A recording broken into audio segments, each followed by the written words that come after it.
Hello everyone. अगर आप CTET जुलाई 2025 exam की तैयारी कर रहे हैं या ये परीक्षा आप देने जा रहे हैं तो आपके लिए सबसे ज़रूरी चीज़ ये है, जिस प्रकार बिल्डिंग के लिए बेस की आवश्यकता होती है उसी तरह कोई भी एग्ज़ाम क्वालिफाई करने के लिए उसके सिलेबस को पढ़ना बहुत महत्वपूर्ण होता है। आज हम आपको साथ में उसका एनालिसिस करते हैं, देखते हैं कौन सा टॉपिक कितने नंबर का आता है। साथ ही साथ आपको आगे वीडियो में मिलने वाला है डिफरेंट टाइप से हमने इसको अलग अलग सेगमेंट में डिवाइड कर रखा है और उन सेगमेंट वाइज और टॉपिक वाइज हम एक एक टॉपिक को लेकर आगे डिस्कस करेंगे, क्योंकि सिलेबस ही आपका इतना महत्वपूर्ण पार्ट हो जाता है कि सीटेट में कोई भी चीज़ सिलेबस से बाहर नहीं आती। ये चीज़ आप दिमाग में रख लीजिए। ये पेपर 1 और पेपर 2 दोनों लगभग सेम चीज़ें, बस इसमें एज का डिफरेंस होता है। सारी चीज़ें सेम होती हैं। हम वहाँ पे ध्यान रखते हैं कि हमारा जो मेन फोकस होता है वो 6 से आपका 11 साल पेपर 1 के लिए, वहीं 11 से 14 पेपर 2 के लिए। बस इतना फोकस आपको रखना है। सीटेट एग्ज़ाम की मुख्य कड़ी जो है वो है बाल विकास एवं शिक्षण शास्त्र। सीडीपी एक ऐसी कड़ी है जिसका खुद का सब्जेक्ट तो है ही है, ये साथ में अन्य सारे सब्जेक्टों पर भी इसका प्रभाव है। वो कैसे है आपको पता है। पेडागोजी का पोर्शन प्रत्येक जो है सब्जेक्ट में 15-15 नंबर का आता है। इस तरह से 4 सब्जेक्ट अन्य जो हैं उसमें 60 अंक का ये पेडागोजी हो जाती है उस सब्जेक्ट से रिलेटेड। साथ ही साथ 30 नंबर की आपकी सीडीपी का एक पेपर होता ही होता है, तो 60 और 30 90 अंक। कहीं ना कहीं पासिंग मार्क्स जो आपके हैं, जो आपके 60% मार्क्स हैं, 90 अंक हैं, वो कहीं ना कहीं आपके सीडीपी से ही आ रहे हैं। इसीलिए इसका डिटेल सिलेबस को पढ़ना बहुत ज़रूरी है, क्योंकि सिलेबस से बाहर कुछ नहीं जाता। ये चीज़ ध्यान रखिए, बार बार कह रहा हूँ। एक चीज़ और है, पेपर 1 और पेपर 2 में डिफरेंस क्या है। सिलेबस सेम है, बस डिफरेंस ये है पेपर फर्स्ट जो है वो आपका प्राइमरी लेवल की एजुकेशन के लिए है। यानी जब बच्चा 5वीं क्लास तक पढ़ता है तो उसमें कितनी उम्र हो सकती है, 6 से लेकर 11 तक जनरली। साथ ही साथ 11 से लेकर 14 वर्ष के बच्चे जो होंगे वो किस में टारगेट करेंगे हम लोग, वो करेंगे पेपर सेकंड के लिए। यानी जो बच्चा 6 से लेकर 8वीं कक्षा तक पढ़ता है वो आपका पेपर 2 के लिए होगा। तो जब प्रश्नों को हल करेंगे तो हम इसी मेंटलिटी के साथ हल करेंगे कि हम कौन से वर्ग को टारगेट कर रहे हैं, है ना। अब देखिए, यहाँ पे जो बात हम कर रहे हैं इसमें 3 सेगमेंट में हमने डिवाइड किया है। टोटल 30 मार्क्स का ये पेपर आता है सीडीपी का, जिसमें 3 सेगमेंट है। पहला सेगमेंट है वो है चाइल्ड डेवलपमेंट यानी बाल विकास, ठीक है, जिसमें आप विकास की अवस्थाएं, बाल विकास के सिद्धांत, इस साथ ही साथ प्याजे, कोहल वर्ग, नैतिक विकास, सामाजिक विकास, इस तरह की सारी चीज़ें जो है वो इसके अंतर्गत आप पढ़ने वाले हैं। बहुत ही महत्वपूर्ण सेगमेंट है और ये कितने नंबर का है, 15 नंबर का है। साथ ही साथ दूसरा इंक्लूसिव एजुकेशन यानी कि समावेशी शिक्षा। समावेशी शिक्षा यहाँ पे 5 अंक की है। इसमें आपको जो भी डिसेबल हैं बच्चे उनको कैसे मुख्य धारा से जोड़ा जाए वो सारी चीज़ें आप इसमें देखेंगे। साथ ही साथ जो नंबर तीसरा सेगमेंट है वो है आपका लर्निंग एंड पैडागोजी। ये बहुत ही महत्वपूर्ण है क्योंकि इसमें पैडागोजी वर्ड जो आ गया, इसीलिए ये बहुत महत्वपूर्ण सेगमेंट होता है। इसमें आपका ये 10 मार्क्स का है। इसमें अधिगम और अधिगम कैसे बच्चे को सिखाया जाए या बच्चा कैसे सीख रहा है और आप बच्चे को कैसे और उसकी लर्निंग को ग्रो कर सकते हो, ये चीज़ हम इसमें सीखते हैं। अब सीधे बढ़ते हैं, डिटेल वाइज हम देखेंगे। सबसे पहले देखेंगे सेगमेंट पहला सेगमेंट यानी सेक्शन 1 जो इसका है वो है बाल विकास, 15 अंक का। पहला टॉपिक जब आप देखोगे, पहला दिया है विकास की अवधारणा और सीखने के साथ इसका संबंध। यानी सबसे पहले आपको इसमें क्या क्या चीज़ याद रखनी है। एक तो विकास का जो है डेवलपमेंट का कॉन्सेप्ट क्या है, सीधी सी बात है। और ग्रोथ क्या होती है, वृद्धि क्या होती है, यानी डेवलपमेंट और इसके साथ ही साथ ग्रोथ, इनके बीच रिलेशन और इनके स्टेटमेंट, किस तरह से विकास होता है, ठीक है। दूसरा है बच्चों के विकास के सिद्धांत। सिद्धांत आपने, वैसे तो बहुत सारे सिद्धांत है, सिद्धांतों कमी नहीं है। अगर आप काउंटिंग करोगे तो कम से कम 80-90 सिद्धांत होंगे जाके, लेकिन हमको 10 से लेके 12 सिद्धांत महत्वपूर्ण है, वही आपको पढ़ने हैं। और उन्हीं से रिलेटेड आपके कभी कभी अभिकथन और निष्कर्ष के रूप में भी आ सकते हैं, असर्शन रीजन के रूप में भी आ सकते हैं। तो ये चीज़ आपको ध्यान रखनी है। साथ ही साथ तीसरा है आनुवंशिकता और पर्यावरण। ये भी आपका इम्पोर्टेंट है। जब जीन्स, किस तरह जीन्स और जो इन्वायरमेंट है वो रोल अदा करते हैं बच्चे के डेवलपमेंट में, ये ध्यान रखना है। चौथा है सामाजिकरण की प्रक्रियाएं। इसमें शिक्षक, माता पिता, सहकर्मी, यानी जो सामाजिक विकास बच्चे का होता है वो किस तरह से होता है, बच्चा कैसे समाज में ढलता है, इन सारी चीज़ों पे हम लोग जो है डिस्कस करेंगे। साथ ही साथ प्याजे, कोहलवर और वाइगॉस्की। इस पूरे सेक्शन का सबसे महत्वपूर्ण पार्ट अगर देखा जाए तो ये 3 है, प्याजे, कोहलवर और वाइगॉस्की। इनसे कभी कभी 4 से लेके 5 प्रश्न या कभी कभी ऐसा भी होता है लगभग 8 प्रश्न ओवरऑल पूछ लिए जाते हैं। तो इन तीनों को बड़ा ध्यान से पढ़ना है आपके लिए। साथ ही साथ बाल केंद्रित और प्रगतिशील शिक्षा की अवधारणाएं, क्योंकि चाइल्ड सेंटर्ड एजुकेशन है तो इससे रिलेटेड भी आपको प्रश्न एक आध मिल जाता है। नेक्स्ट है बुद्धि के निर्माण का आलोचनात्मक परिप्रेक्ष्य। इसमें आपको ध्यान रखना है, एजी गार्डनर को नहीं भूलना है। एजी गार्डनर जी की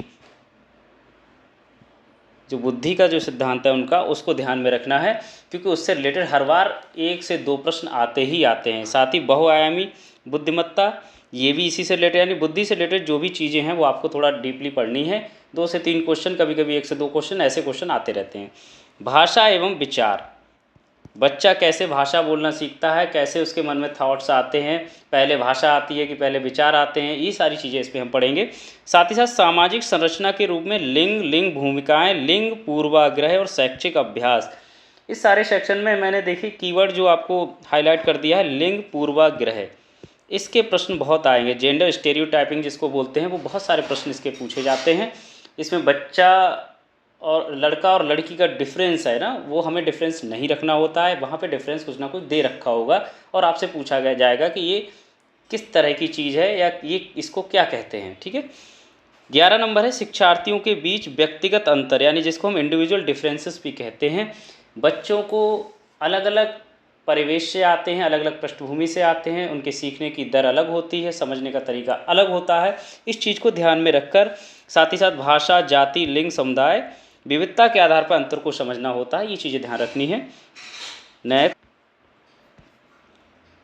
सीखने के लिए मूल्यांकन और सीखने के मूल्यांकन के बीच अंतर। अब देखिए, मूल्यांकन बहुत महत्वपूर्ण चीज़ हो जाती है कि हम जो भी बच्चे को पढ़ा रहे हैं, जो भी सिखा रहे हैं, क्या उसकी लर्निंग उस हिसाब से हो रही है, नहीं हो रही है। साथ ही साथ एक टर्म और आता है सतत और व्यापक मूल्यांकन, यानी CCE, इससे रिलेटेड भी प्रश्न आते हैं, तो इस चीज़ में आपको ध्यान रखना ही रखना है। अगला है 13 नंबर, शिक्षार्थियों की तत्परता के स्तर का आकलन करना। देखो, आकलन भी करना है आपको कक्षा में सीखने और आलोचनात्मक सोच को बढ़ाने। अब देखिए, इसमें क्या दिया है, आलोचनात्मक सोच, बच्चों को आलोचनात्मक सोच को यहाँ पे बढ़ाने के लिए भी हमें क्या क्या प्रक्रिया अपनाई जा सकती है, ये ध्यान रखना है।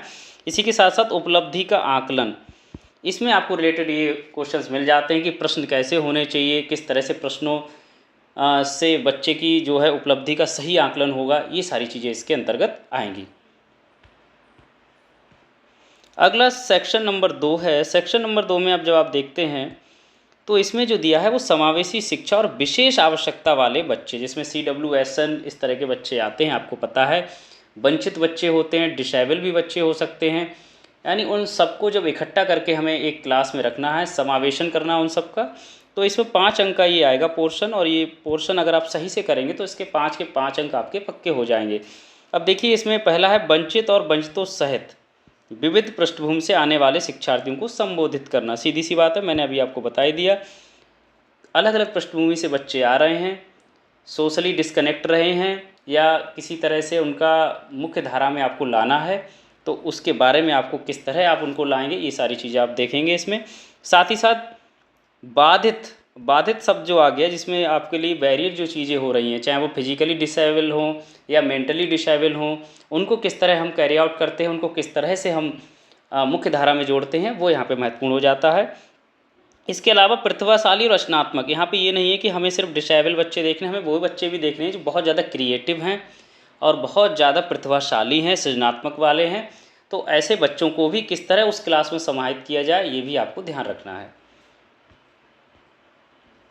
सेक्शन नंबर 3 जो है वो आपका है सीखना और शिक्षण शास्त्र। ये शिक्षण शास्त्र का मतलब ये है कि आप किस तरह से अपना शिक्षण कार्य करेंगे जिससे कि बच्चा अधिक से अधिक सीख सके।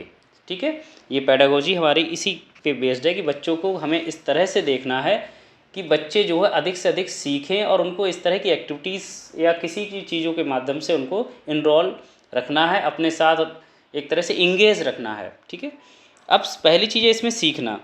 अब यहाँ पे देखिए, बच्चे कैसे सोचते और सीखते हैं, कैसे और क्यों बच्चे स्कूल में सफलता प्राप्त करने में असफल होते हैं। इस पूरी लाइन में महत्वपूर्ण लाइन क्या है, बच्चे फेल क्यों होते हैं, फेलियर क्यों होता है। अब फेलियर में क्या होता है, बच्चे के लिए आपने जो भी चीज़ें यूज की या जो भी आपने विधियाँ प्रविधियाँ यूज की, बच्चे उनसे सीख नहीं पाए, इसका मतलब वो बच्चे के लिए सूटेबल नहीं थी, तो आपको चेंज करनी पड़ेगी, सीधी सी बात है। साथ ही साथ शिक्षण एवं अधिगम की आधारभूत प्रक्रियाएं क्या क्या होती हैं, किस तरह से दोनों में आपस में क्या कोरिलेशन होता है शिक्षण में और अधिगम में, यानी आपस में दोनों एक दूसरे से कैसे जुड़ी हुई हैं, ये चीज़ें एक शिक्षक को पता होनी चाहिए। साथ ही साथ अधिगम की विभिन्न रणनीतियाँ क्या क्या हो सकती हैं। सामाजिक गतिविधि के रूप में अधिगम आप सोशल या ग्रुप्स के माध्यम के से, समूह के माध्यम से, सर्वे के माध्यम से किस तरह बच्चे को सिखा सकते हैं। साथ ही साथ अधिगम का सामाजिक संदर्भ, मेन उद्देश्य अधिगम का क्या है, समाज के साथ बच्चा तालमेल बिठा पाए। समाज की उन्नति ही देश की उन्नति होती है, विश्व की उन्नति होती है। समस्या समाधानकर्ता और वैज्ञानिक अन्वेषक के रूप में, ये भी बहुत इंपॉर्टेंट चीज़ है। सबसे बड़ी चीज़ क्या आ जाती है लास्ट में, प्रॉब्लम सॉल्विंग, है ना। बच्चा प्रॉब्लम सॉल्विंग कैसे करे, मतलब जटिल से जटिल समस्याओं का समाधान कैसे करे। अधिगम यानी लर्निंग का मतलब ही यही है, और पेडागोजी साथ में उसका भी मतलब यही है कि हमें बच्चे को इस तरह तैयार करना है कि वो ज़्यादा से ज़्यादा प्रॉब्लम सॉल्विंग पे ध्यान दे, और जो भी जटिल समस्याएं उसके सामने आ रही है उसको अलग तरीके से ट्रीट करे, जिस तरह उसको उसका सही रिजल्ट मिल सके। 4 नंबर है बच्चों में सीखने की वैकल्पिक अवधारणाएं, बच्चों की त्रुटियों को सीखने की प्रक्रिया में महत्वपूर्ण कदम के रूप में समझना। एरर कहाँ कहाँ हो जाती हैं बच्चे से, कहाँ कहाँ गलती हो, हम क्या होते हैं बच्चों से गलतियाँ होती हैं तो वो गलतियाँ नहीं, हमें उसको बैरियर नहीं मानना चाहिए कि वो बाधा नहीं है, वो बच्चों की सीखने का एक भाग ही है। बच्चा गलती करेगा फिर सीखेगा, गलती करेगा फिर सीखेगा। इस तरह अगर आप सोच के अगर बच्चे को डिमोटिवेट नहीं होने देंगे तो बच्चा सीखता रहेगा। यहाँ पे ये चीज़ समझनी है। विभिन्न प्रकार के हम एरर्स के बारे में भी बात करेंगे आगे। 5 नंबर है अनुभूति एवं भावनाएं, इनमें कहीं ना कहीं आपकी बच्चों की जो भी अनुभूति हैं, जो भी उनकी भावनाएं हैं, उनके बारे में भी डिस्कस होता है। वही 6 नंबर पे है प्रेरणा और सीखना। अभिप्रेरणा या प्रेरणा, इस पे भी बहुत सारे प्रश्न आते रहे हैं, तो इस चीज़ का आपको ध्यान रखना है। नंबर 7 है सीखने में योगदान देने वाले कारक, व्यक्तिगत और पर्यावरणीय कौन कौन से कारक जो होते हैं योगदान देते हैं। ठीक है, पूरे सिलेबस में आपको ध्यान देना होगा कि हम जो टारगेट कर रहे हैं, अगर पेपर 1 के लिए कर रहे हैं तो उस आयु वर्ग को कर रहे हैं प्राइमरी लेवल के, और साथ ही साथ अगर 11 से 14 साल के बच्चों के लिए कर रहे हैं यानी जूनियर के लिए, तो उस तरह की मेंटलिटी आपको सॉल्व करते हुए होनी चाहिए। सिलेबस में अगर आपको कोई चीज़ समझ में नहीं आई हो, किसी तरह की कोई आपको कन्फ्यूज़न हो, तो हमें उस सेक्शन को या उस चीज़ को आप हमें कमेंट कर सकते हैं।